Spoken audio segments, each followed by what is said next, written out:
Assalamualaikum warahmatullahi wabarakatuh. Selamat pagi anak-anak Ibu. Ya, berjumpa lagi dengan Ibu ya. Ini adalah minggu kedua kita bertemu di kelas 3. Setelah minggu kemarin kita perkenalan dan banyak hal tentang tata tertib dan segala macamnya yang sudah kita bahas. Baik, sebelum kita mulai pembelajaran pagi hari ini, Ibu ingin anak-anak memperhatikan terlebih dahulu tempat duduknya. Jika ada yang tidak sejajar dengan temanya, tolong disejajarkan. Dan jika ada sampah, tolong diambil dulu, nanti jam istirahat baru dibuang. Baik, jika sudah, kita awali pembelajaran dengan bacaan basmalah. Bismillahirrahmanirrahim. Selanjutnya kita tanpa basa-basi ya, karena nanti juga mau ada rapat guru. Jadi kita tidak terlalu banyak basa-basi untuk hari ini. Untuk kedepannya bolehlah.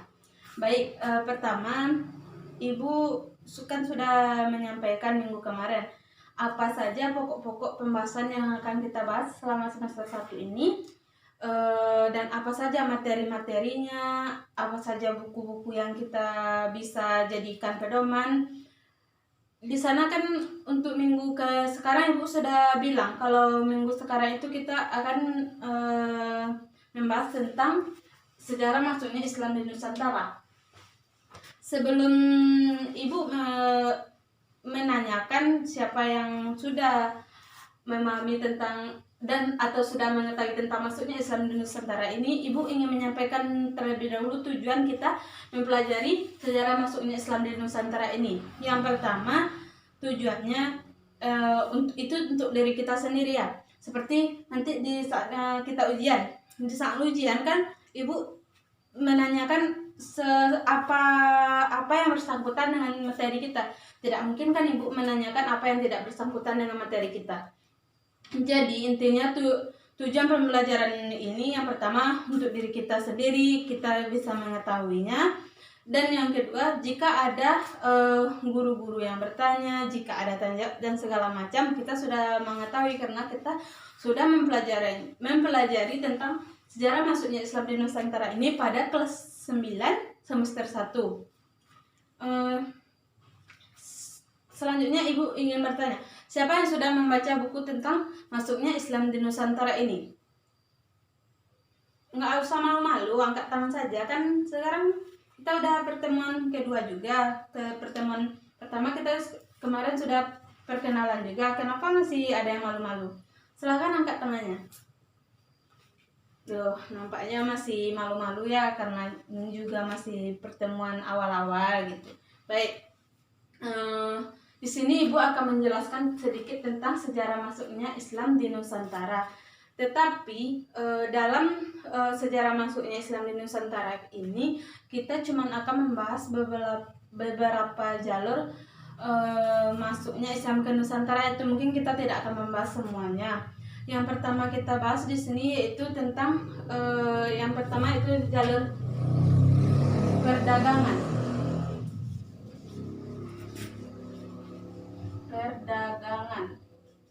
Yang kedua, jalur sosial. Yang ketiga itu jalur pembelajaran.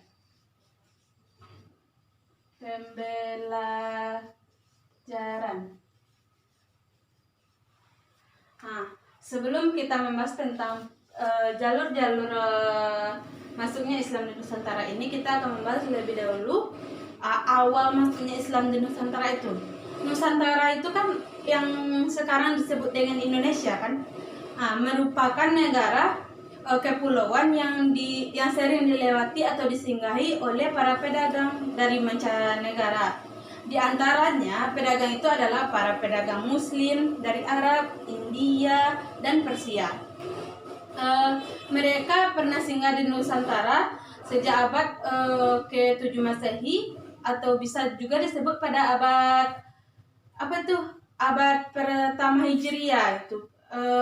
Pertama Hijriah, orang-orang Islam itu ketika Islam pertama kali berkembang di Timur Tengah, Nusantara merupakan bagian dari negara kepulauan di Asia Tenggara yang memiliki karakteristik yang hampir sama dengan yang kita butuhkan saat itu.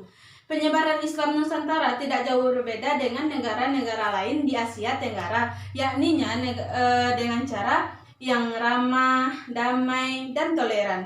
Di sini penyebaran ini tidak ada secara pemaksaan, tidak ada secara kekerasan, dan itu juga saling toleransi. Kita tidak saling memaksa. Jauh sebelum ditaklukkan Portugis, Malaka merupakan pusat utama lalu lintas perdagangan dan pelayaran. Melalui Malaka, hasil hutan dan rempah-rempah dari seluruh pelosok Nusantara dibawa ke Cina dan langsung dengan Malaka pada waktu itu. Selanjutnya di Jawa. Pada waktu itu sudah ada pemeluk Islam di pusat kekuasaan kerajaan Majapahit seperti di Gresik.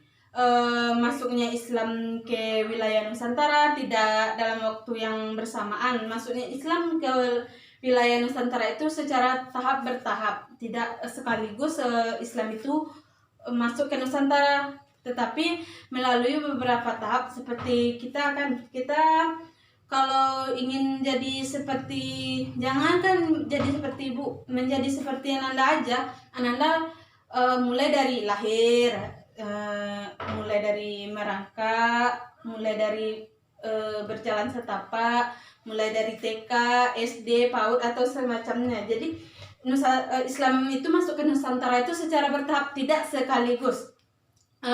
Di samping itu, kondisi politik dan sosial budaya daerah-daerah ketika didatangi Islam juga berlainan. Pada waktu itu, kerajaan-kerajaan di Nusantara mulai mengalami masa kemunduran dan kelemahan. Kondisi inilah yang dimanfaatkan oleh para pedagang Muslim untuk mendapatkan keuntungan politik di perdagangan.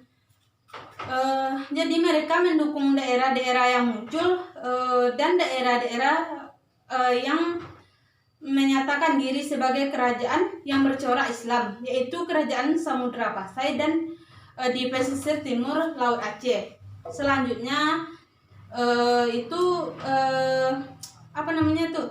Selanjutnya kerajaan ini berkembang dengan baik dalam bidang politik maupun perdagangan. Dari situlah Islam kemudian menyebar hingga daerah-daerah di pesisir Sumatera Utara dan Timur Selat Melaka, yaitu dari Aceh sampai ke Palembang. Sampai di situ ada yang ingin ditanyakan? Jika ada yang ragu, silakan langsung ditanya. Tapi jika tidak, Ibu akan lanjutkan. Baik, sementara itu proses Islamisasi di Jawa terjadi di sekitar Majapahit dan terutama di beberapa kota pelabuhan di Jawa.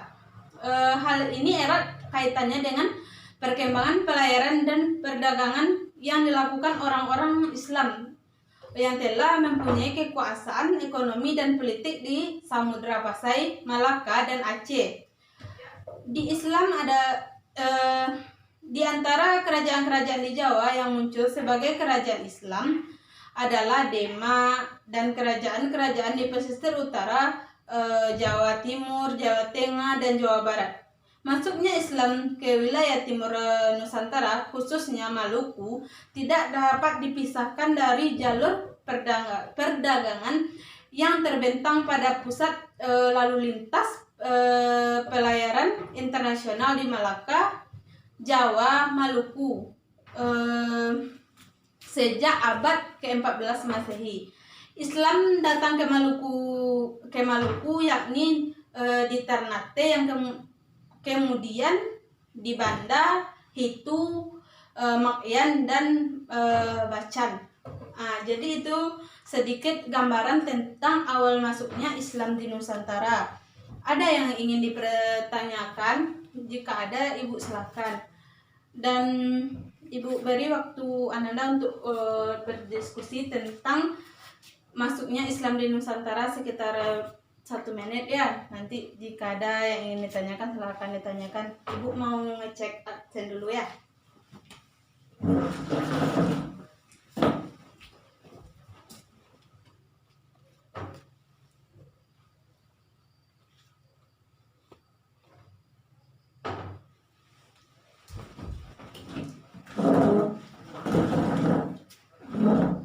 Jadi gimana? Ada yang ingin ditanyakan tentang sejarah awal masuknya Islam itu di Nusantara? Nah, baik. Jika tidak, Ibu lanjutkan saja. Jadi, tadi kan Ibu sudah membahas tentang kita akan membahas beberapa jalur masuknya Islam ke Nusantara. Mungkin tidak semua kita bahas hari ini. Kita cuma membahas beberapa poin. Yang pertama itu tentang poin perdagangan, sosial, dan pembelajaran atau pendidikan. Di sini Ibu ingin bertanya, siapa yang tahu bagaimana Islam masuk di Nusantara ini melalui jalur perdagangan? Jika ada yang tahu angkat tangan, nanti Ibu akan kasih poin lebih di absennya jika ada yang tahu.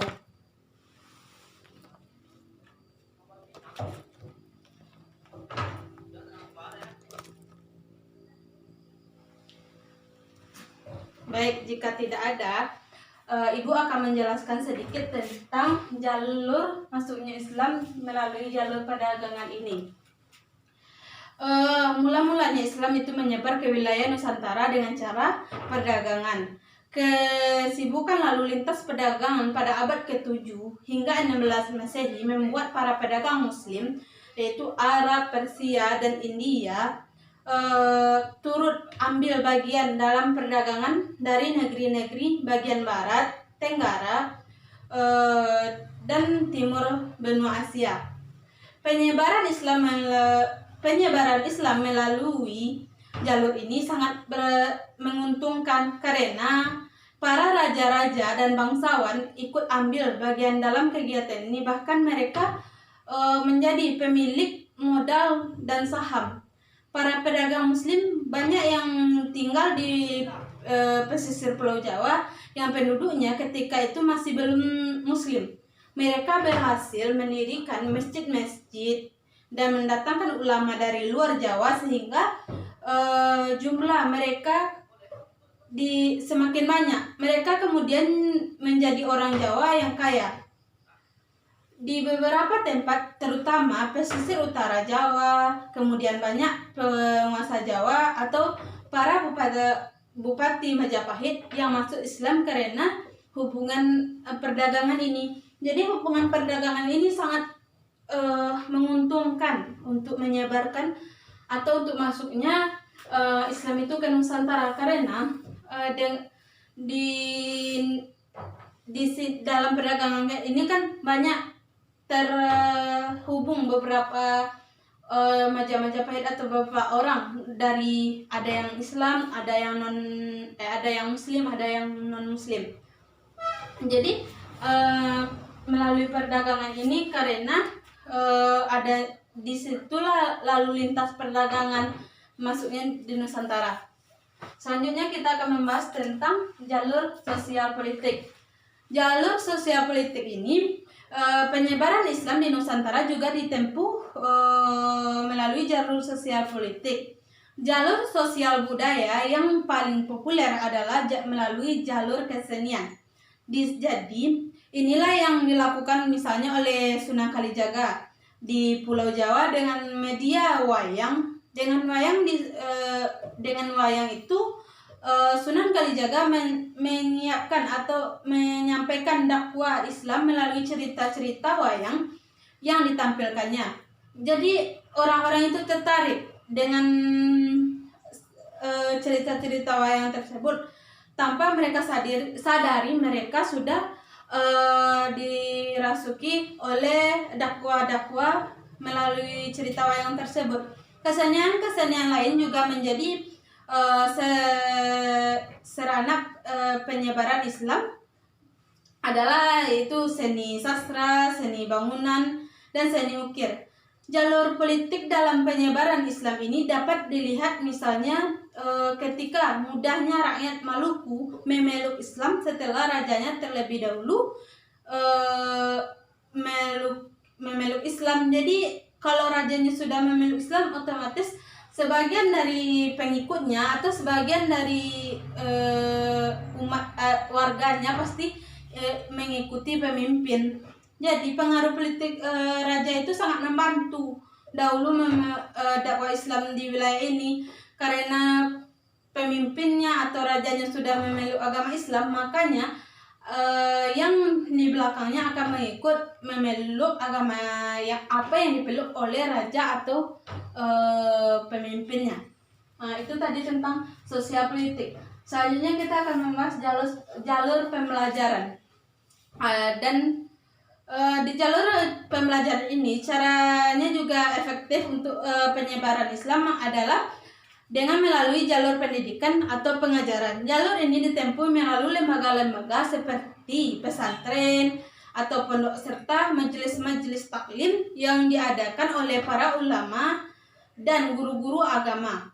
Para santri yang sudah selesai dari pesantren ini kemudian kembali ke kampungnya dan masing-masing untuk mendakwakan Islam sehingga Islam menyebar di berbagai penjuru desa. Model ini juga dilakukan oleh para guru tasawuf atau sufi dengan disertakan dengan kemahiran dalam bidang magis atau mistik. Para sufi ini mudah menyebarkan Islam di kalangan masyarakat. Inilah yang dilakukan misalnya oleh Hamzah Fansuri di Aceh dan Sunan Panggung serta Syekh Lema Abang di Jawa dalam mendakwakan Islam kepada para muridnya. Jadi itu tadi tentang jalur pembelajaran atau pendidikan. Di sini dalam jalur pendidikan atau jalur Islam ini dapat diambil kesimpulan bahwa kita bisa memasuki ke kayak lembaga-lembaga pendidikan seperti anak-anak ibu ada nggak yang dari luar Sejunjung misalnya. Ketika nanti sudah mendapat ilmu, sudah tamat dari sanamia di sini kan, anak-anak kan kembali ke desanya. Di sana anak-anak bisa menyampaikan apa yang anak-anak dapat di selama sekolah di sini dan bisa anak-anak pertanggungjawabkan. Jadi Islam itu juga bisa masuk dengan pembelajaran. Tetapi apa yang anak-anak sampaikan harus bisa anak-anak pertanggungjawabkan. Jadi itulah tadi pembahasan kita tentang sejarah masuknya Islam di Nusantara melalui jalur perdagangan, jalur sosial, dan jalur pembelajaran. Sampai di sini ada yang ingin ditanyakan? Baik, jika tidak, Ibu kan kemarin juga bilang sekarang mau rapat kan? Sekarang juga udah pukul 9:30 karena kita tadi jam kedua juga nggak. Mungkin itu sedikit untuk hari ini. Ibu mau tugas untuk minggu depan yaitu Ananda membuat kesimpulan apa yang kita bahas hari ini. Dan untuk pembahasan minggu besok kita akan membahas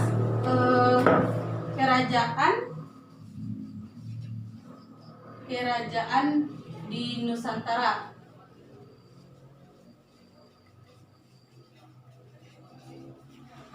Minggu depan kita akan membahas tentang kerajaan-kerajaan di Nusantara. Jadi, Ibu berharap anak-anak membaca terlebih dahulu tentang materi yang bersangkutan dengan kerajaan-kerajaan di Nusantara ini. Setidaknya nanti kalau Ibu bertanya, Ananda bisa menjawab salah atau betul itu Ibu tidak akan memarahi. Nanti yang penting Ananda berani untuk mengangkat tangan. Jika salah akan kita perbaiki dengan baik, dan jika betul itu kita jadikan sebagai apresiasi bagi teman-temannya. Baik, mungkin untuk hari ini kita cukupkan sampai di sini. Jika ada pertanyaan bisa kita sambung minggu besok ya. Sembari kita mengumpulkan tugas tentang kesimpulan yang Ibu sampaikan hari ini. Ibu sudahi dengan Assalamualaikum warahmatullahi wabarakatuh.